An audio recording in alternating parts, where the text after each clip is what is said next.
আল্লাহ সৃষ্টি করেছেন মৃত্যু ও জীবন পরীক্ষার জন্য, কে তোমাদের মধ্যে কর্মে উত্তম? আল্লাহ সৃষ্টি করেছেন জীবন ও মৃত্যু পরীক্ষার জন্য, কে তোমাদের মধ্যে কর্মে উত্তম?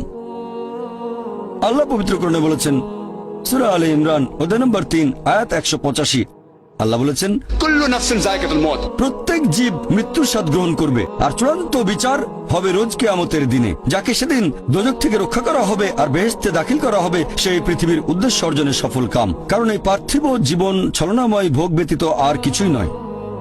তার মানে এই পৃথিবীতে আমাদের ইহকাল, এটা পরকালের জন্য একটা পরীক্ষা। যদি আল্লাহ সুবহানাহু ওয়া তাআলার আদেশগুলো মেনে চলেন, তাহলে পরকালের জীবনে বেহেশতে যেতে পারবেন, আর আদেশগুলো না মানলে বেহেশতে যেতে পারবেন না, দোজখে যাবেন। তাহলে এই জীবন আমাদের অস্তিত্বের পেছনের উদ্দেশ্য, আল্লাহ বলছেন পরকালের জন্য পরীক্ষা। আর আল্লাহ পবিত্র কোরআনে বলেছেন সূরা আনকাবুত অধ্যায় নম্বর 29 আয়াত নম্বর 2, যে তোমরা কি মনে করো আমরা ঈমান এনেছি এটা বললেই তোমাদের ছেড়ে দেওয়া হবে? তোমাদের অবশ্যই পরীক্ষা নেব। যদি শুধু মুখে বলেন আল্লাহকে বিশ্বাস করি, আমি একজন মুসলিম, আমি একজন মুমিন, এটা বলেই আল্লাহ ছেড়ে দেবেন? এখানেই পরীক্ষা শেষ? আল্লাহ বলছেন তোমরা জানো না আমি পরীক্ষা করব? শুধু বললেন আমি একজন মুসলিম, শুধু মুখে বললেন আমি বিশ্বাসী, মুখে বললেন আমি আল্লাহর কাছে নিজের ইচ্ছাকে সমর্পণ করি, তাহলে আপনাকে ছেড়ে দেওয়া হবে না। আল্লাহ অবশ্যই পরীক্ষা করবেন। আল্লাহ পবিত্র কোরআনে বলেছেন সূরা বাকারা অধ্যায় নম্বর 2 আয়াত নম্বর 155, আমি অবশ্যই তোমাদের পরীক্ষা করব ক্ষুধার ভয় দিয়ে, জীবন আর ধন সম্পদের ক্ষয়ক্ষতি দিয়ে, এবং ফল ও ফসলের ক্ষয়ক্ষতি দিয়ে।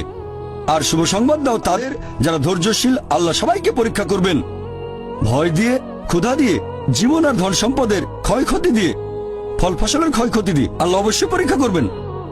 আর আল্লাহ এক একজনকে এক একভাবে পরীক্ষা করেন। আল্লাহ পবিত্র কোরআনে বলেছেন সূরা আনাম অধ্যায় নম্বর 6 আয়াত নম্বর 165, আল্লাহ বলেছেন যে তিনি কিছু মানুষকে অন্যদের তুলনায় বেশি মর্যাদা দান করেছেন।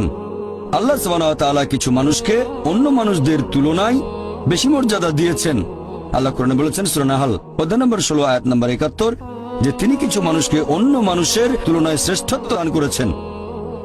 আল্লাহ এই কথা আবারও বলেছেন সূরা আনাম অধ্যায় নম্বর 6 আয়াত নম্বর 165, যে আল্লাহ সুবহানাহু ওয়া তাআলা কিছু মানুষকে অন্যদের তুলনায় বেশি মর্যাদায় উন্নীত করেছেন, আর তিনি যা দিয়েছেন তার ভিত্তিতেই তোমাদের বিচার করা হবে। এখানে অনেক লোকজন এভাবে প্রশ্ন করে, আল্লাহ তাআলা এখানে সুবিচার করবেন কিভাবে?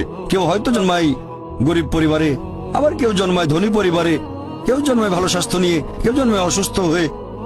এটাই তো অবিচার। আল্লাহ তাআলা সুবিচার করেন না। তিনি এই সব আলাদা মানুষের জন্য আলাদা বিচার করবেন কিভাবে?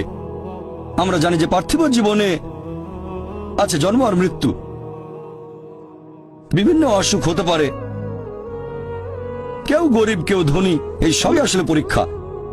আর আল্লাহ পবিত্র কোরআনে বলেছেন সূরা আনফাল অধ্যায় নম্বর 8 আয়াত নম্বর 28, আল্লাহ বলেছেন যে অবশ্যই তোমাদের ধন সম্পদ আর সন্তান সন্ততি এগুলো তোমাদের জন্য পরীক্ষা। এরপর সূরা মুনাফিকুন অধ্যায় নম্বর 63 আয়াত নম্বর 9, যে তোমাদের সম্পদ আর সন্তান সন্ততি যেন তোমাদেরকে আল্লাহ তাআলার স্মরণে উদাসীন না করে। আল্লাহ তাআলা এক একজন মানুষকে এক একভাবে পরীক্ষা করেন। আপনি যদি কাউকে জিজ্ঞেস করেন যে ভালো কাজগুলো কি কি আর ভালো কাজগুলো কি, এ ব্যাপারে আস্তিক নাস্তিক সব ধরনের মানুষই তখন বলবে ভালো কাজ হচ্ছে দান করা, নিজে সন্তুষ্ট থাকা। কয়েকটা ভালো কাজের কথা বললে দান খারাপ থাকবে। এখন একজন মানুষ পরোপকারী কি না সেটা আল্লাহ কিভাবে পরীক্ষা করবেন? কিন্তু সবার সম্পদ যদি সমান থাকে, পরীক্ষার ব্যাপারটা তাহলে আসবে কিভাবে? পরীক্ষা তখনই নেওয়া যাবে যখন কেউ হবে ধনী আর কেউ হবে গরিব। তাই আল্লাহ তাআলা এক একজনকে এক একভাবে পরীক্ষা করেন। হয়তো কেউ জন্ম নিয়েছে ধনী পরিবারে, তাই সম্পদ অনেক বেশি, আবার কেউ জন্মায় গরিব হয়ে। তবে যে লোকটা ধনী, ইসলামিক শরিয়া অনুযায়ী ইসলাম ধর্মের একটা স্তম্ভ হচ্ছে যাকাত, যে প্রত্যেক ধনী লোক যাদের সঞ্চয় নিসাব লেভেলের উপরে 85 গ্রাম স্বর্ণ, সে প্রতি হিজরি বছরে সেই সঞ্চয়ের 2.5% যাকাত হিসেবে দান করে দেবে। সে লোক হতে পারে লাখপতি, হতে পারে কোটিপতি। যদি সে ঠিকমতো যাকাত দেয় তাহলে সে পাবে 5 নম্বর। হয়তো সে পুরো যাকাত দিল না, সামান্য কিছু অংশ দান করলো, যা দেওয়ার কথা তার 20% দিল, যেটা দেওয়া উচিত তার সামান্য অংশ দিল, তাহলে সে ফেল করবে। আবার কেউ হয়তো যাকাতই দেবে না, একেবারে শূন্য। আর গরিব লোককে কোনো যাকাত দিতে হবে না, সেভাবে ফুল নাম্বার। কিন্তু আমরা মানুষরা এভাবে বলি, আহা বেচারা লোকটা খুব গরিব, এই লোকটার জীবনে শুধু সমস্যা আর সমস্যা। আর ধনীদের দেখে আমরা মুগ্ধ হই। আমাদের প্রিয় নবী বলেছেন যে একজন ধনী লোকের বেহেশতে প্রবেশ করা গরিবের চেয়ে অনেক বেশি কঠিন। আর পবিত্র কোরআন বলছে সূরা আনফাল অধ্যায় নম্বর 8 আয়াত নম্বর 28, ধন সম্পদ তোমাদের জন্য পরীক্ষা, এটা পরীক্ষা।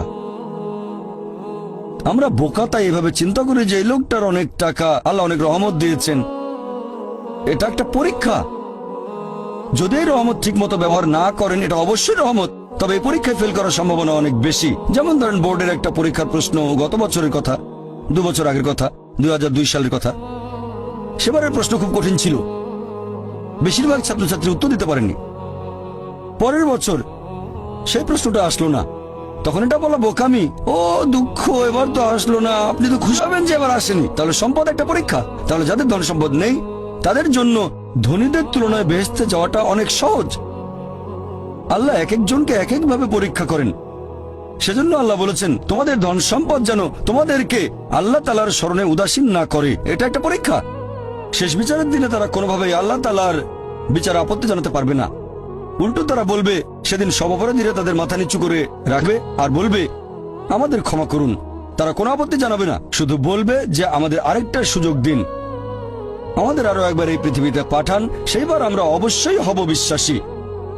তবে আল্লাহ তো জানেন তিনি যদি আরেকবার এদেরকে এই পৃথিবীতে কখনো পাঠান তাহলে তার আগের স্মৃতিগুলো কিছুই থাকবে না, দোজখের স্মৃতি তাদের মনে থাকবে না।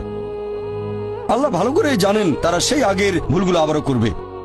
এ কথা কোরআনে বলা হয়েছে সূরা আনাম অধ্যায় নম্বর 6 আয়াত নম্বর 28, যদি এই লোকগুলোকে আবার পৃথিবীতে পাঠানো হয় তারা আবারও সে একই ভুল করবে, কারণ তারা মিথ্যাবাদী। তাহলে আল্লাহ এটা আগে থেকেই জানেন যে